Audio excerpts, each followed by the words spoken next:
Hello, hello. Hi, welcome in. Everyone is muted right now, and that's for a reason. But welcome in. Go ahead and put in the chat, y'all. Where are you dialing in from? I am. Welcome in, everyone. Just know you are muted currently, but you might see in chat if you go down to the bottom of your screen and hit the chat button. Oh, yep, we've already got some folks in there. We are. We got Boston. Hey, Yeah. Tim from Texas. I'm from Texas as well. Uh-oh, look. Oh, well, that's Kate. I was like, Kate, look, somebody Denver. A friend. Hi, Georgia. Here we go. We've got more people joining us. All right. Welcome, everyone. Just as you're joining, just know that you are muted, and that is for a reason. And I'll get into that in just a second, but I didn't want anybody talking and thinking we're ignoring you. But welcome, everyone. We've got a lot of people scheduled for this, so we're going to give everyone about a minute or two to join. Got a So, couple of Carolinas. I love North Carolina and South Carolina. hey, everyone, if you're just now joining us,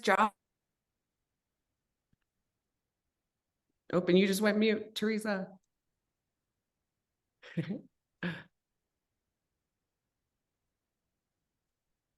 sorry about that. All With all good. my little buttons here. Hi, everyone. If you're just now joining us, my name's Teresa. We're going to get started in 1 minute. We're going to see if we have others joining us. And I'm just looking at my notes over here. So when you see me looking away, that's why. Okay. Those of you that are just now joining us, welcome. You are muted, but if you wouldn't mind putting in chat where you're calling in from, where you're joining from.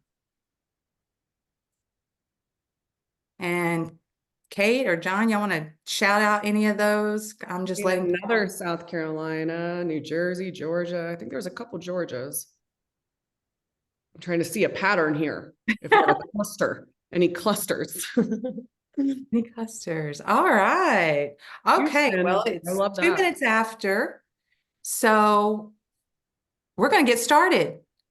So welcome, everyone. Thank you for joining us. If anybody else comes in, Eliza or John, if y'all have availability to let them in, please do. So welcome, everyone. Hi, my name is Teresa Novick. You are muted right now, and we are going to leave you unmuted, or leave you muted right now, but in a minute, I'll explain what we're going to do with all these mutes and all this audio. So welcome, everyone, to our Ask the Expert Instructional Design Q&A session. We're thrilled to have you all here, absolutely. And this is going to be an insightful hour with our instructional designer expert, Dr. Kate Hickson. And so let me let some people in here. I'm doing it, Teresa, all good. Thank you. Thank you. Good. All right. And so here's a little information about Kate. With Kate's extensive knowledge and experience in instructional design, she is here to answer your questions and provide you with valuable insights. And you can see that she has done work with NASA and all kinds of good stuff. Well, we should ask her about NASA. I thought someone was from Houston. Okay, Houston. Well, also joining alongside Kate is we have John Lavager, and that's TTA's Director of Learning Solutions, and he provides support. He's going to be here to provide support throughout the session. He will actually be looking in the chat for your questions and letting us know as they come through. So please, if you haven't already, drop in the chat where you're calling in from, just so we can kind of get an idea. But John's expertise in learning and development strategies is a fantastic complement to this discussion. So whether you're here to, we're going to end, sorry, let me admit, there we go. So whether you're here to learn about the latest in instructional design or to gather expert tips for your own projects, you're in the right place. This is it. Let's get started and to make the most of this opportunity to engage with our expert. But before we dive in, Oops, sorry, we're going back here. Before we dive in, I just wanted to get rid of that just so I could introduce myself. My name is Teresa Novick. Again, I'll be the producer for this session. So I'm just here to ask Kate all the great questions that you guys have submitted, and we thank you for all the questions so far. We are going to cover those. If you have some questions that we aren't asking, please drop those in the Q&A.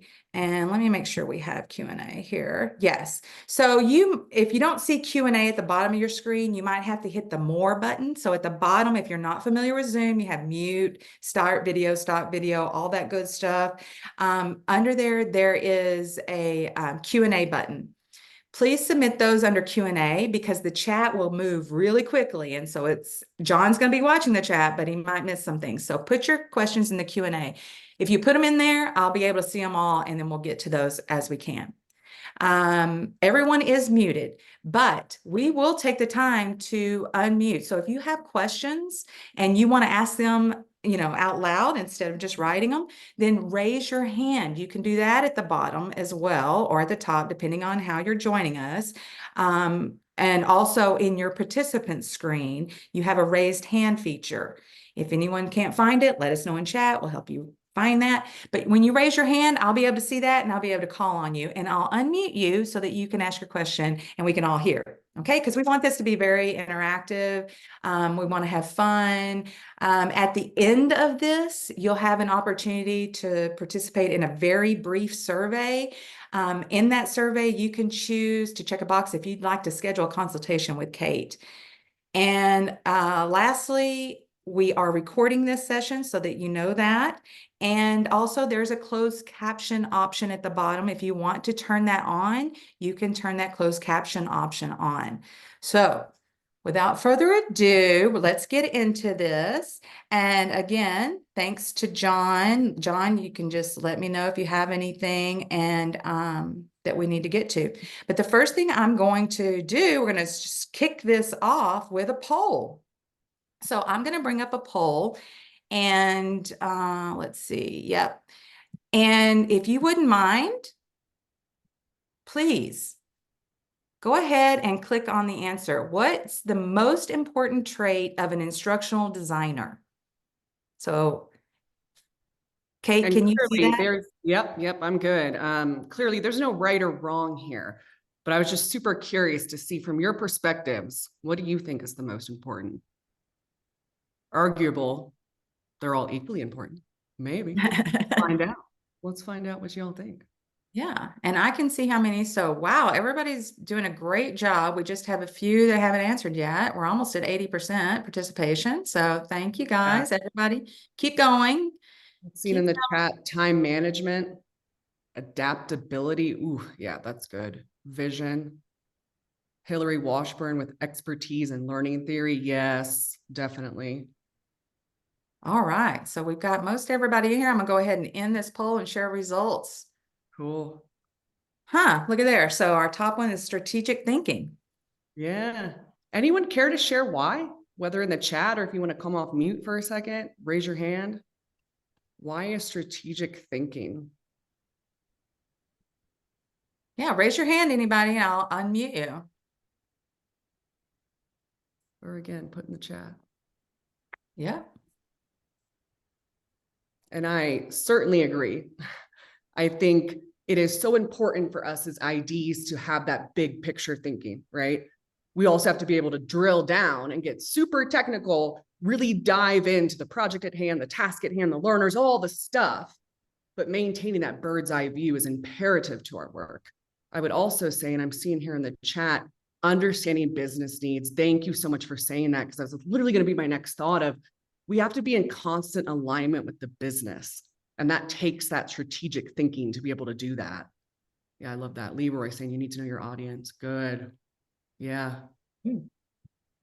Seeing more coming through. Melanie says it was an umbrella term for me that encompassed many. Sure, we have the knowledge of the business needs, understanding of theory, and knowing your audience in SMEs. Yeah, that's great. I love it. Ooh, Vino saying, create a place where it is okay to not know. Oh, that is so true. Ties back to psychological safety, right?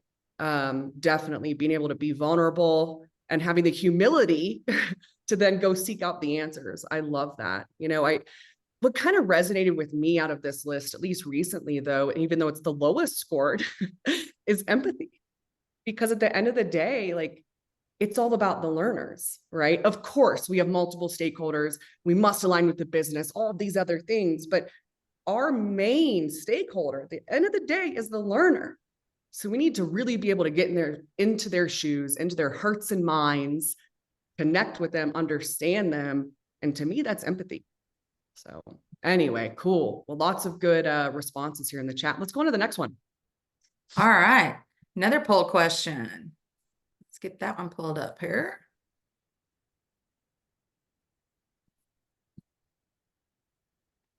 All right, here we go. It's what's the most critical part of the ADDIE process? We got analyze, design, develop, implement, evaluate. So someone was like real quick on that evaluate. They were like, I yeah, saw that. most important. Evaluate. Number one. Alyssa says, it was me. It was me.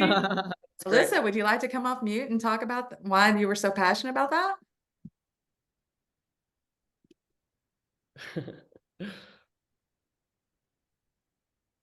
Sorry, yes, I'm unmuted.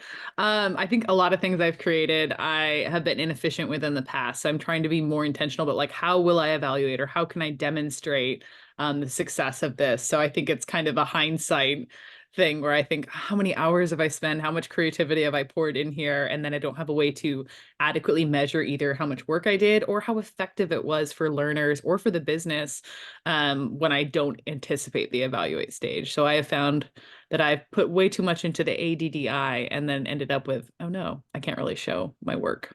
Yeah. Oh, I so know what you mean. I have too fallen trapped to that many, many times. And so, and exactly what you said, putting it up front, like I even embed it in that analysis phase, even as just like a mental note, right? Or like on my forms that I'm filling out as I'm going through, interviews and focus groups and things. Like I'm always trying to think about that end piece. You are so right. It is critical that we're able to document, share, communicate the results of, and I love how you said my hard work, right? That's so true. Good point. Anyone else care to share your thoughts? We have, looks like, well, 53% at analyze, 35 at evaluate. And just like the last one, right? It's arguable that all of these are the most important. Like we could probably do an entire session just on that. But that's what Leroy said. And Leroy says, as a Mhm. process, all the steps have value. And we could argue that each one is number one. I love that. Yeah. Yeah, definitely. I mean, I know for me, I tend to probably spend more time in the analyze phase for a variety of reasons. It informs everything else, right? But again, to the point earlier, also evaluate should inform everything. But like that's where I get my big kind of headspace on is in that analyze phase. Is it the most important? I don't know. I don't know. But it certainly is the first step. Cool. Yeah. And Andrea says, I almost chose evaluate, but I would say analyze because sometimes training isn't the answer and one can spend a lot of time on training that isn't even needed. Yes, I love that you said that for sure. I facilitate a course for training industry on needs assessments. So I'm like very geeky about needs assessments. And again, I could talk all day about that, but it's really fun to present different case studies and talk pretty at length that, well, what other problems are there in the organization that we get tasked with a lot of times? Because there isn't that understanding that training isn't necessarily needed or the solution, depending upon what that specific problem or challenge is. Yeah, and Bino says the training magic wand. I love that. Yep. All right. Well, that was a great way to get started. Thank you all. And again, anybody that wants to just speak up and ask a question or comment, please raise your hand and we'll call on you. What I'll do is you'll see a little button. I've asked you to unmute and you can unmute yourself. So that's how that works. And Brian says, yes, I keep trying to educate my leaders that training is not always the solution. Yes. Okay, well, how about we just get into some questions, huh, Kate? Let's do it. Would you like to do that? Okay, my first question, and these all came from you guys that submitted them ahead of time. So, but again, those of you that are joining us after we started here, if you have questions that additional to what we're talking about here, please post those in the Q&A. Look at the bottom, you'll see Q&A because that's where we're going to go. You can put stuff in chat, but For sure. preferring the Q&A. All right, so okay, here's the first question. It's about needs assessment. Ooh, hey. Okay, it's a little long. So here, our leadership is passionate about training and upskilling our workforce, but doesn't offer any specific direction, just that people need training. We've been prevented from conducting a thorough needs analysis, so we are doing the best we can based on our own experiences. We've rolled out leadership training as requested, but are being told to scale it down and turn our focus to external training. We are a small team and do not have the manpower to split our focus right now. Help! Geez, yeah. Hilarious. Show of hands, please raise your hand if this sounds like familiar to you. If this sounds like a situation that you've encountered in your line of work. Uh-huh. Yep. Yep. Janine, yes. Yep, me too. Yeah, right? It's like, I mean, this is all of us. Like, I would venture to guess that we have all encountered this exact situation. And I'm going to be honest, like it is, it's very irritating. It is so frustrating to me. And as I mentioned, I teach a course on needs assessments. I'm very passionate about it, but it's also just how my own brain works. So how would we approach that? You know, there's a couple of different tactics here. Number one, I will give a book recommendation. So a recent book was published, maybe, I don't know, 3 months ago it came out. And I'd love to see, give a thumbs up if you've heard of this book or if you've read it. It's called The Trusted Learning Advisor by Dr. Keith Keating. Fabulous, fabulous, fabulous book. Yeah, I'm seeing a thumbs up. Cool. And for full disclosure, I'm helping the author develop a series of workshops. However, I'm in no way like, you know, I don't get kickbacks or anything for the sale of the book or the workshops. All right. So I'm endorsing it genuinely because he speaks to exactly this, right? It's about moving from being just an order taker, as I'm sure so many of us have been or continue to be, right? Where we have, you know, the head of sales come to us and say, we need more product training. Well, okay, hold on. Let's back up. Or we need time management training because our employees are abusing the cloud. Okay, well, hold on. Let's calm down, you know. But how do we then navigate that politically within the organization when that happens? Because it's hard. And to have to argue with senior leadership over why we need that needs analysis can be a really delicate conversation. So again, Dr. Keith's book provides awesome tips, tools, and just kind of a mindset shift on how we can better approach those conversations. But one thing I really especially like that he talked about, and it's something I've used myself in the past extensively, is almost like, how would I phrase this? Like a needs analysis light. So having an official intake process for anyone within your organization. In other words, like if you want to talk to L&D, yay, we're so excited. We can't wait to talk to you. However, first, can you fill out this form? And it can be really simple and make it like very user-friendly, store it on your internal intranet, or I mean, there's a million different ways that you can house that form. But it can be just a simple like, tell me a little bit about your goals here, your objectives. Why do you think that's a problem? You know, essentially like you're asking some of the questions that you would ask during a needs assessment, but putting it up front as part of that, like, this is how we work together. This is how we communicate. Then it's just inherent, right? Instead of going to someone and saying like, well, yeah, but first we need to do a full in-depth, thorough needs analysis. Of course, they're going to be like, no, no, that's way too much time. The title of the book again was The Trusted Learning Advisor. Anyway, so there's ways to still perform a needs analysis, but maybe talk about it differently, frame it differently, or as I said, have some different tools in place, perhaps. The second part of the question, remind me of it, Teresa. It was. Well, they were asked to scale it down and turn their focus to external training. We don't have the manpower to split our focus right now. Yeah, gosh, I mean, there again, like I think if I asked for a show of hands on that, we would all also raise our hands. I think L&D, we get tasked with like just everything, right? We just need to like do everything for the organization, which is Yes. wonderful. Like what an incredible honor for us to be able to touch all aspects of an organization, but it certainly can be overwhelming.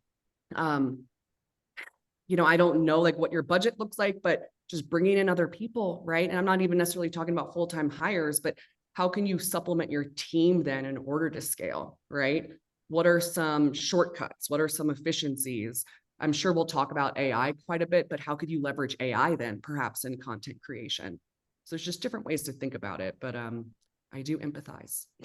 Yeah, for sure. Yeah, well, thank you. Okay. So our next questions, we kind of group these. And so this kind of goes into design tips, building engagement and interactivity, etc. So the first question I have there is, I would like to know the most effective way or ways to create engagement for dull compliance content within the Ooh, storyline platform, considering yeah. short turnarounds from the client and lots of federal compliant mandates. Our favorite to create, right? Compliance. Everyone loves compliance courses. Oh goodness. Yeah. Again, I empathize. So for me, I love to use story-based learning. I love to create characters. I love to present lots of little challenges and problems. So I think that's a really simple way, whether in storyline or any tool, any platform, right? To create some connection, especially when it comes to compliance. And so if you think about compliance too, like how can you raise the stakes with the learners? How can you make it more emotionally resonating? So what are the repercussions of compliance? Like what happens if they don't do it? Can you like make that more dramatic? Make it more serious, factual, of course. We can't make up things in this specific regard, but how can you up the drama? So there again, like maybe create a character, create a story. Maybe it's John and he's doing this and this on the job, but he should be doing this instead, and this is wrong, and just create that entire like narrative arc to make it at least a little bit more interesting for the learners to go through, knowing that it unfortunately is still a check the box sort of activity, right? But going back to the one poll question of empathy, like have empathy for the learners then. What can we do to make it more interesting for them? So I love a good story. Excellent. Okay. So we do have someone submitted under the Q&A. But there's several in here. So from anonymous, if you I'll just cover a couple of these. I won't go over through all of them. But what are some recommendations you have for time saving in design? Oh boy. There again, I think leveraging AI can be incredibly useful. But it has to be done very thoughtfully and very kind of wisely. So maybe we'll open up that Pandora's box now a little bit. And for the record, I am by no means an expert in AI. I first started dabbling, I don't know, maybe 6 months ago, I think. But I now have gotten to the point where I'm using it in some way almost every day.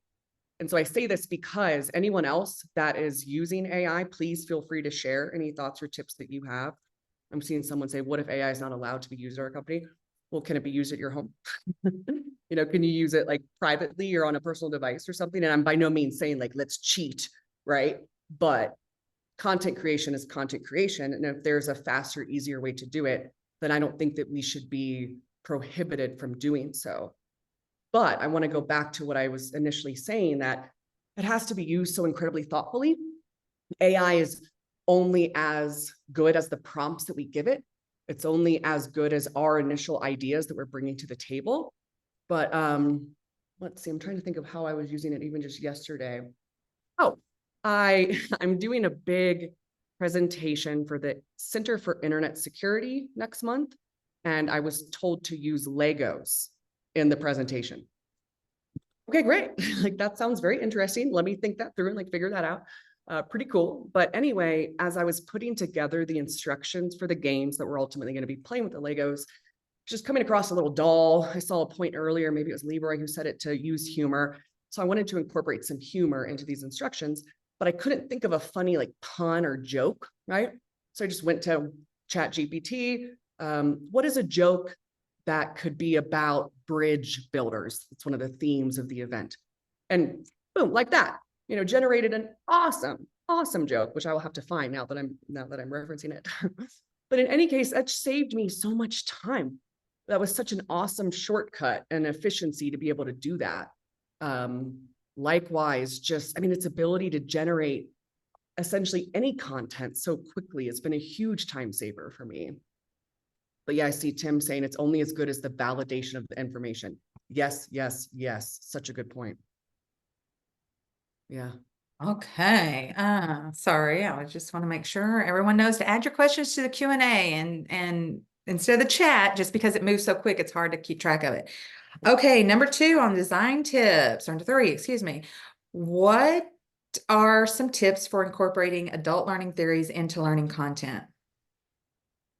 That is a very interesting question. So adult learning theory has a bunch of different tenets, right? So we could kind of go into an entire conversation just on that. What comes to mind immediately for me is adults want direct application. They want things to be incredibly relevant, timely. They want to be able to use the information readily on the job and easily. Adults also largely prefer microlearning. We want chunks of information, again, use it on the job immediately, unless we're calling for or looking at or designing maybe more of like a transformative workshop, for example. And that's a whole different subset of adult learning theory. But so how can we use that in our design? One powerful question that I think about a lot and I ask a lot of people is, what was your most memorable learning experience? Go back to high school if you need to. Think about college. Think about any professional development or certificate program that you've done. What made it memorable? What made it stick to you? What made it exciting? Why do you still think about that today? And that's a really simple way to then reframe whatever we're designing in terms of that kind of adult learning theory, right? Well, what worked well in that moment for me? And how can I borrow upon some of that right now? Nice. Okay. I have one from Brent here. It's kind of long, but I'm going to get to, let's see. We just started producing interactive e-learning modules in Storyline.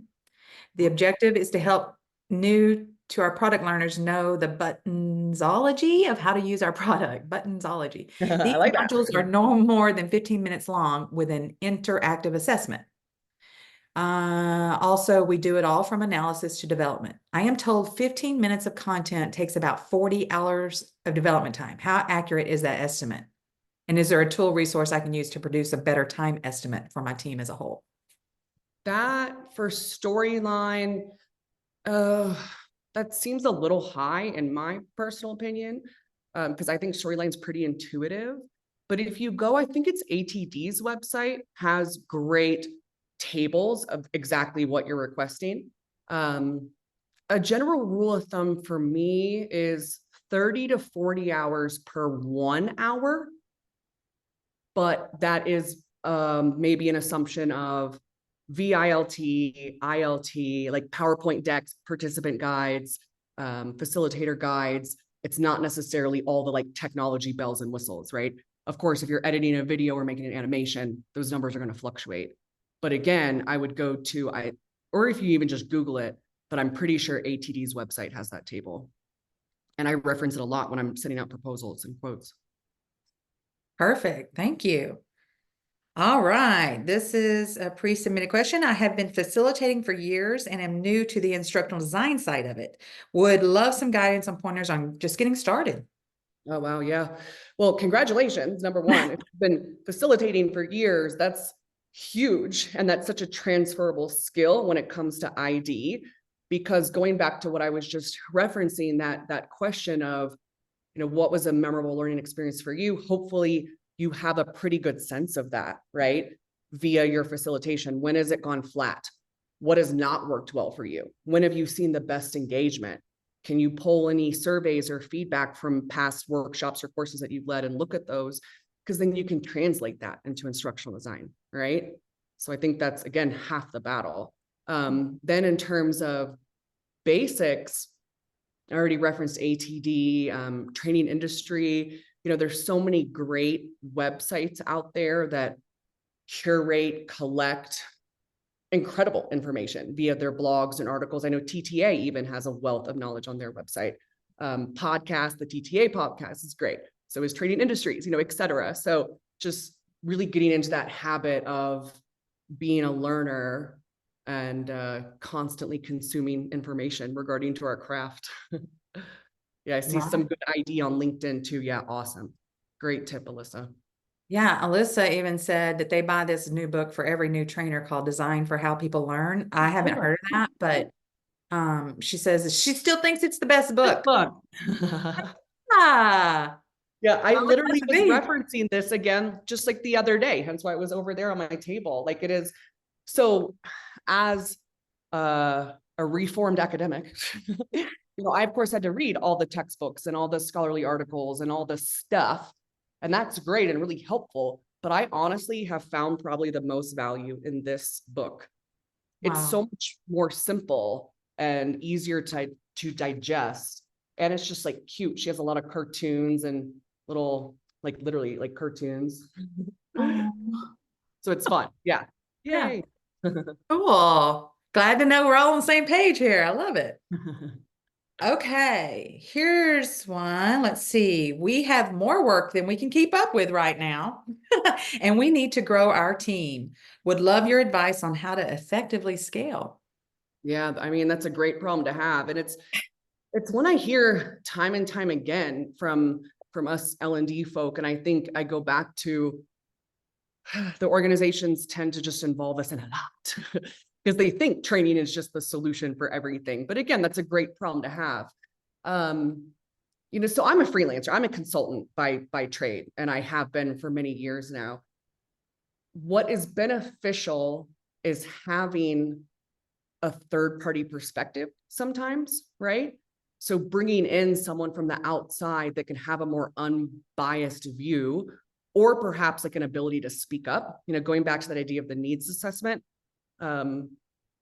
If I'm brought on to help complement a team, oftentimes I'm able to have more of a voice, perhaps, because I'm not as worried about the internal politics per se. So I think when it comes to, again, that issue of scaling, growing a team, look for help outside of your organization if you can. And if you can't, then I go back to, you know, all these tips that we're sharing today, right? Like there's so many communities out there that offer great help, great advice, great feedback, ideas, everything, most of the time for free, which is delightful. But if you need hands-on work on a project, then you're going to have to build out your army. Your instructional design army, IDA. Yeah, and we are a formidable army. All right, here's another one. Let's see. A hot topic that comes up frequently in my line of work from our leadership is how to make training more inclusive of DE and I efforts. Hard for me to say. What are some best practices and tips you can share? Wow, that is such a timely and relevant, important question. So I appreciate that being brought up. So I have been working with Simmons University there in Boston on a really cool project over the past year or two in regard to exactly this, like in terms of like how to build an inclusive leadership team. And the women that I've been working with are literally the experts, probably even in the world, in DE&I initiatives. So I've been able to learn a lot from them through this process.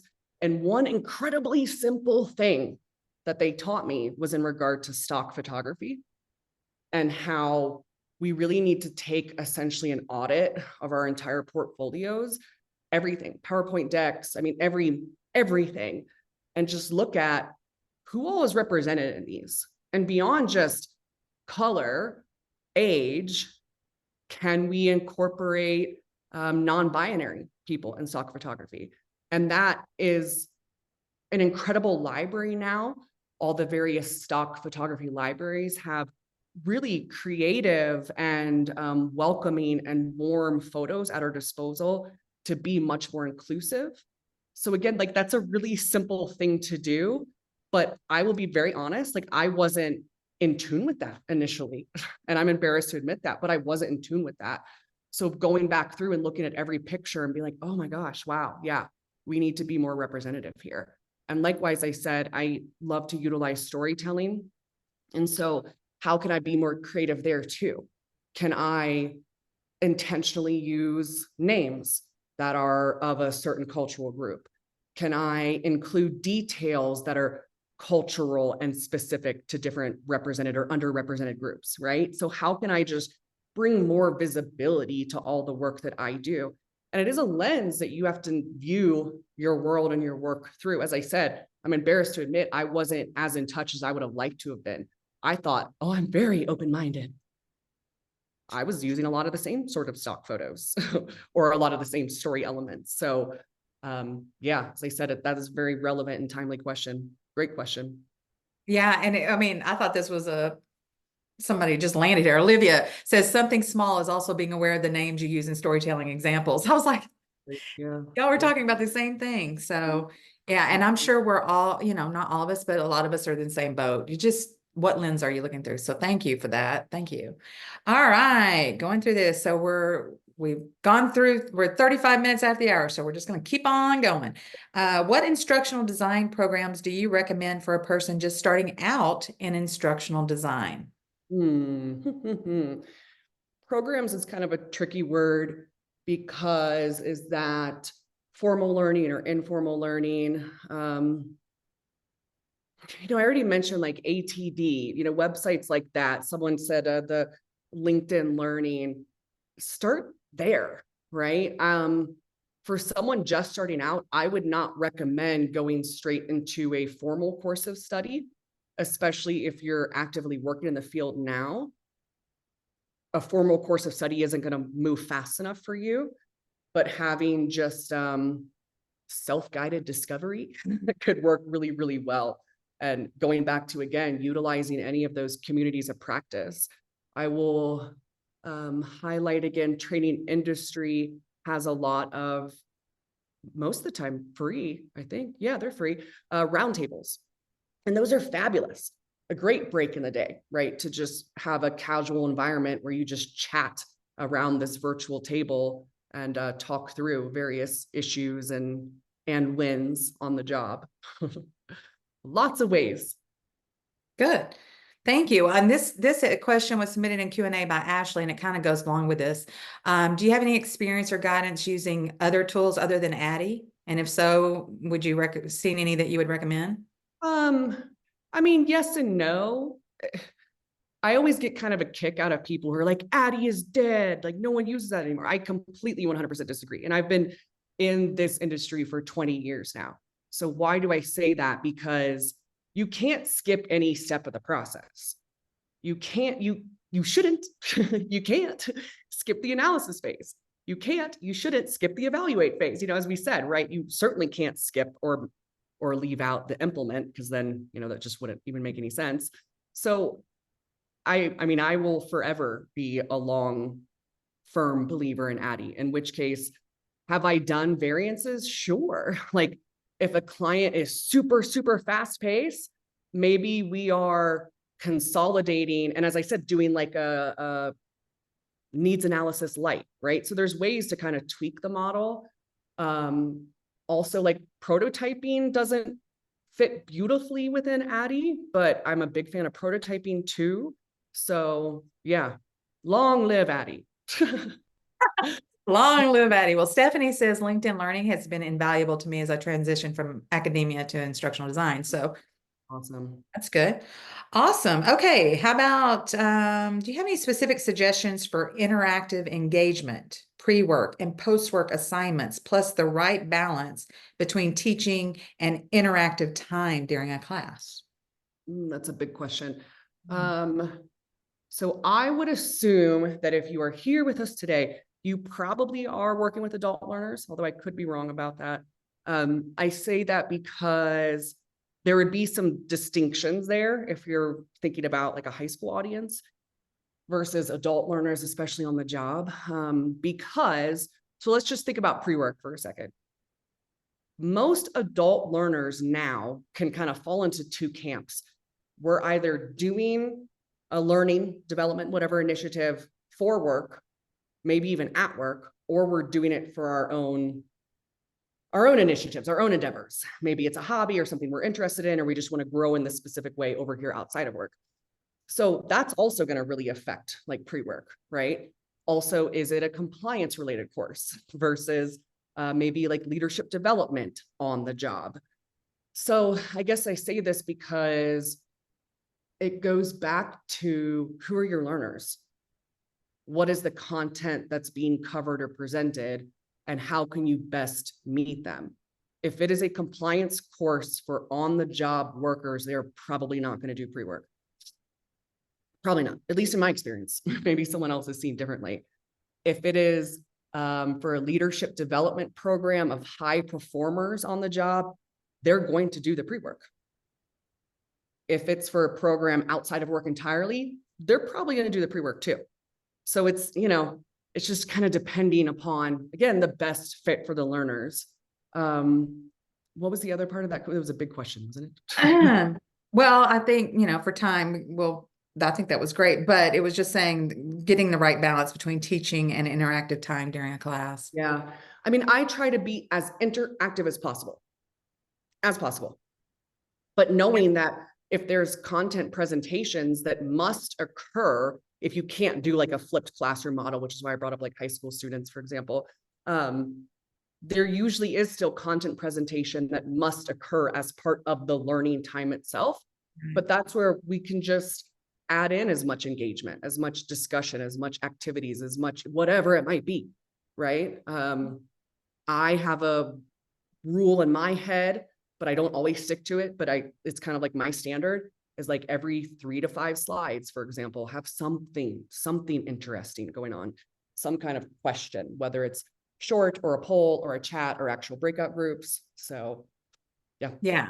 And you can even break that up to whether it's online or virtual and in person too, because virtual, you got to keep it engaging. So you can't just have slide after slide after slide, right? So you've got to have some interaction. So great point. I like that you give yourself an actual like rule. Yeah. That you follow. So that might work for somebody else. So yeah, Jared says, my team has heard me talk about Bob Pike's 90-20-8 rule way too much. All right. And one more under design tips, and then we'll move on to some tools with time. We're realizing our time here. So do you have any tips on storyboarding and how to find the most appropriate and user-friendly navigation options? Let me speak to the second part first, navigation options. So I almost exclusively author these days in Rise. Why? Because it's mobile friendly, and that's really, really important, I found with the audiences that I work with. And it is just incredibly user friendly on the front end as well to develop in. And I have deployed Rise courses to, 50,000 people around the world within a specific agency.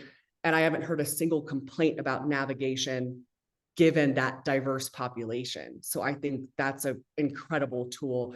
And anyone else with feedback on that, please share your tips or tools in the chat. What the first part of the question? Now I lost my on storyboarding. Thank you. Tips on storyboarding. Have a template, especially if you're creating a bunch of courses for a particular client or agency or your workplace now, because it can just make it so much easier for you to be consistent, to know where you will have a header versus a subheader, a block of text. And then you can go back and reference, like I'm going to use Rise as the example. I can go back and reference Rise's interactive features to then decide, okay, maybe I want a hotspot here or a, click and reveal or an accordion or whatever. But having that consistent template has it's been a game changer for me. Great. That's a great point. Okay, so it's we've just got a little less than 20 minutes left. So let me get to some tools if that's okay with you, Kate.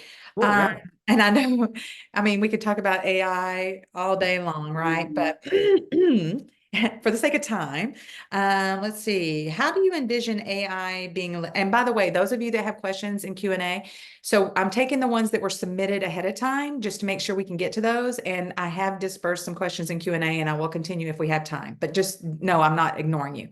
All right. So how do you envision AI being leveraged to aid instructional designers throughout the execution of the ADDIE model? Well, you kind of talked about that, but. Yeah, we kind of did. I think actually, let me give me 1 second here because I wrote down a note yesterday that here I got it.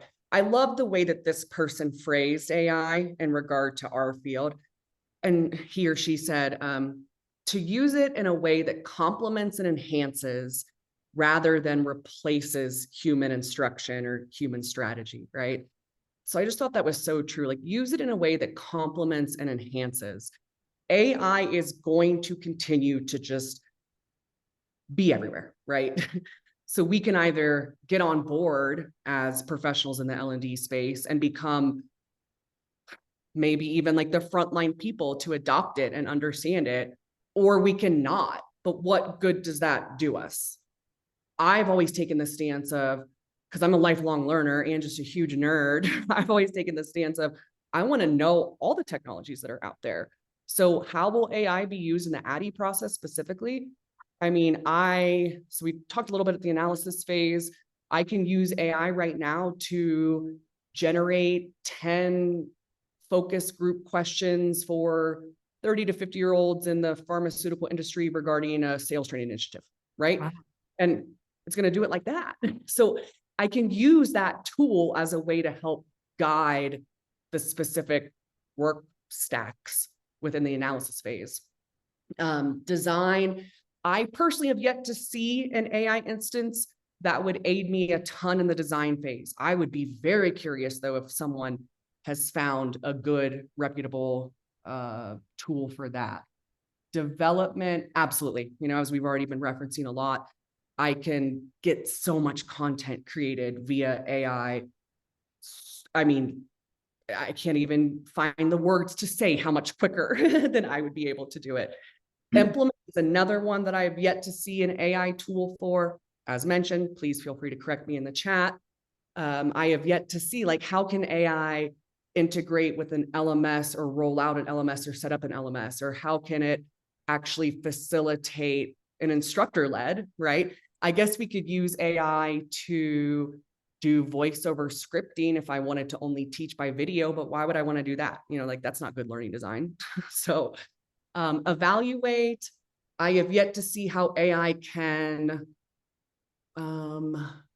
collect or store data, but it can certainly make sense of data. Huge tool in that regard. So there's just a lot of potential out there. And I want to go back to that line that I said, I'm looking at my notes again, use it in a way that complements and enhances. I love that. I love that too. And Janine, actually, I think you got that, Janine, because she says, I have used AI to come up with catchy course names based on the content of the course. It's great. Perfect. Brilliant. It's brilliant. Really? Like I've been a writer my whole life, and I think I'm a pretty good writer. And yet exactly that, I mean, I can ask it and it'll do incredible, clever, catchy things for me that would have taken me like days to finally come up with. Love that. I love that. Okay, so let's see. What another beginner question. What's the best authoring tool for someone to learn as a beginner? I mean, I got to go back to Rise or just Articulate in general, because as mentioned, I have found it to be so easy to learn, so easy to use. I mean, there's plenty of templates you can use. You can also customize and Articulate. I don't think you can a Storyline, right, guys? Oh no, somebody put in chat any of your favorites. Sorry, go ahead. I was just oh no, feel free. Yeah, feel free to share. Yeah, Janine, Rise is all-time top fave. Rise, Project Charm. I feel like Project Charm is coming for Articulate Rise. Oh, Andrea, okay. Oh, the new Adobe Captivate. Okay, Yeah. cool. Oh, I haven't played around with that yet. Jake says the new Captivate. So the Love new Captivate is called Project Charm. Okay. it. Okay, Project Charm. All right, one more of these tools and then I can get some Q&A. What are the best free or low-cost technologies that are most impactful in training? Free or low cost technologies that are most impactful in training.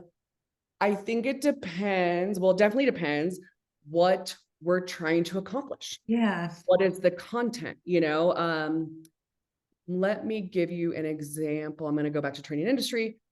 I was observing an instructor and she pulled up a Google Doc, shared her screen, put the link to the Google Doc in chat so that all the learners around the world could get in the doc at the same time.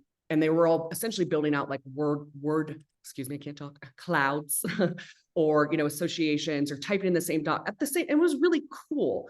Now, of course, there's lots of other programs like that out there, but a lot of them do then get more expensive or require like an enterprise license. And I just thought that was like really clever as a no cost way to make at least a virtual course more interesting. And that's about as free as it gets. But I go back to what is the content? What are we trying to accomplish? Because we can do just about anything, but it just depends on what is the right fit. Mm-hmm. Yeah, I get that totally. Leroy said Beyond, BYOND. Have you ever heard of that tool? I have, is that for videos? Probably, since it's a V. Yeah, cool. Okay, great. Let me get a couple of these. Let's see. Let's see. All right. We recently purchased a tool to use AI for our voice recordings we use in videos and e-learning modules. We're hoping to eventually use this tool to also translate videos into various languages since we have several team members who are ESL, English second language. What is your guidance for proofing these translations or building processes around ensuring those translations are accurate? That's a great question. That is a great question. Ashley, thank you. I don't have a ton to say on that, unfortunately, because I've only ever worked with outside agencies who do that process for me. I'm seeing someone asking, was it Descript? And I do use Descript all the time for everything, but again, not with translations. I think with something like that, a language that I'm not familiar with, there is no way I'm going to do that quality check because it's too delicate. It's too important. And if I can't catch something with total confidence, I would be mortified if it ended up in front of a learner and it said the wrong thing, or if it didn't convey correctly, or if it wasn't culturally appropriate. So that's an instance where like I at least definitely recommend subbing out to someone who's very capable at that. But maybe there's great tools for that too. As you were saying AI, I would be very interested to know more about that. Excellent. Thank you. Yeah, that's a great question. Not that they are now. Okay, let's see. Sarah says the instructional designers I've worked with often say things like, these are not acceptable learning objectives, but they haven't been able to define what acceptable learning objectives look like. So I can help our SMEs improve. What are the key hallmarks of excellent learning objectives? Measurable, we brought that up at the very top of the call. Okay, so I'm going to give you maybe a scandalous perspective on learning objectives. As scandalous as we can be when it comes to learning objectives. I am very loose on them now, and with how I write them to be client facing, to be learner facing, because I found that learners, especially adult learners, especially on the job learners, they're like, I don't care. Like this, like it's like we're talking robotic talk to them, especially because we're trained to write them using this very specific, like scaffolded structure that, has the right verb and I can do that. I was trained in that. That is a science and an art. However, again, when it comes to learner facing materials, I will approach it a lot differently. So for example, one thing that I do is say something like, depending on the client, the learner, if I can be a little cuter, like, your mission, should you choose to accept it, is to go from this to this, so it's still a learning objective. I'm saying you're going to go from this to this, but I'm going to write it in a much catchier, more fun way. So I've had a lot of great success with that, of people then being more interested in the learning too, when we phrase it in a way that resonates. I don't know if that answered the question at all. No, it totally did. And I could also just give an argument for using AI for that, because AI might come up with some totally cool Yeah. ways like you just did, like, Yep. yeah. Andrea says, got to use the Bloom's taxonomy verbs. Right. Yep. Oh my gosh. Okay. All right. So we only have about 5 minutes left. So maybe time for one more question. Does anybody have one on live? You want to raise your hand and ask live? If not, I've got one more here. Don't see any hands raising. Okay. And then when we're done with this, just don't drop off the call, just so you know, because I have a survey that I'd like for all of you, and I'll post that in chat. Us All right, L&D folks love our surveys. don't we? Well, you've got to measure. Okay. So, all right. Just real quick, do you have any pros and cons of using Storyline versus Rise? The mobility issue.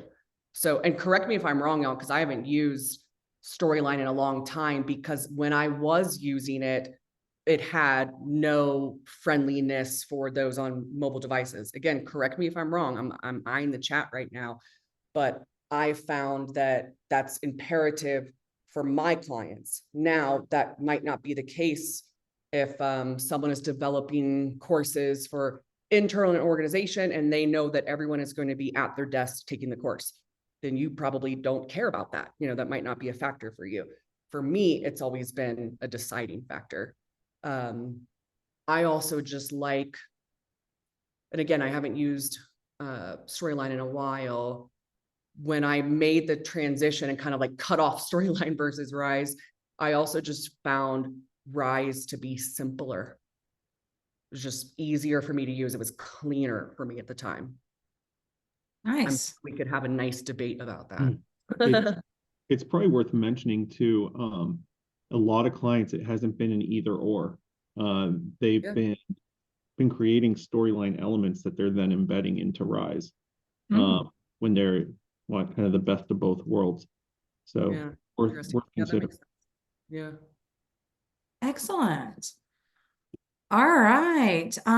So guys, we've got 3 minutes left here, and I just want to cover a few things. If you submitted questions, they weren't answered, please know that you can submit, questions to us I will talk about Kate and how you can get in contact with her in just a second, but we will have more of these going forward. So that's what I was going to say. So if your questions weren't answered, maybe you can join another one. I don't know when the next one will happen, but they'll send out, information just like they did before. And, but this is such a hot topic that, we had over 50 people in here, so we'll have more of these going along. So please, sign up for the next ones, and we can get more in depth there too as well. Oh, look, I just found out March 14th. Thanks, Kate. March 14th. Do we know our time? I think it's the same time, 11 a.m. Mountain Standard for me here in Denver. So 11 a.m. Mountain. Yep, 1 p.m. Eastern. Great. So everyone, thank you for joining us. I'm going to put a little survey here. Don't leave just yet, but if you wouldn't mind completing that survey. And in that, it talks about how to reach Kate if you would like a consultation with her, and how to get in touch with her. And also don't forget the March 14th. Does anyone have any questions or anything they'd like to add before we tie this up with a little bow? Trisha says, thank you. Great job. Molly says, thank you. All right. John, anything to add before we close this out? No, I don't think so. All I right. appreciate it. Thank you, Kate. Okay. Would you like to tell us, Kate, just as we close out and go, just anything else that you think is relevant? Let's see. I mean, we got to AI, but we didn't get to all the AI best practices. But it sounds like AI is coming on strong, right? For Oh ID. yeah, it's coming on strong. It's changing daily. New tools are being released daily. I mean, it goes back to us being lifelong learners, right? Which I think all of us are. If we're in the L&D space, we're pretty committed to the act of learning, and we probably love it, right? So just staying on top of it as best as we can. It's fascinating. You know, it's like the wild, wild west out there. And we're going to see incredible things coming out of AI, and some kind of like worrisome things too, right? Like it's a little alarming. You know, there I said it. It's a little alarming, but it's cool. The possibilities are endless. Yeah, that's true. And we just have to use our discernment, right? Because as with everything else, that's what we Yep. need to do. But, Yep. all right. So keep an eye out for an email. We'll send out the recording to all of the registrants here so you can watch the recording again. And thank you so much. We are so excited to have y'all, and we look forward to more of these. Any of y'all want to join that March 14th, please hop on. Thank you so much, Kate and My John. pleasure. Fun. Thank you so much for all the answers. This was amazing, and I'm sure we will have more on March 14th. So have a great day, everyone. Enjoy your Leap day. day. It's an Thanks, extra everyone. day It's our extra day for the Yeah. year. for leap year. Go do something great. Go. Yeah, do something exciting. All right. Everybody have a great day. Thank you.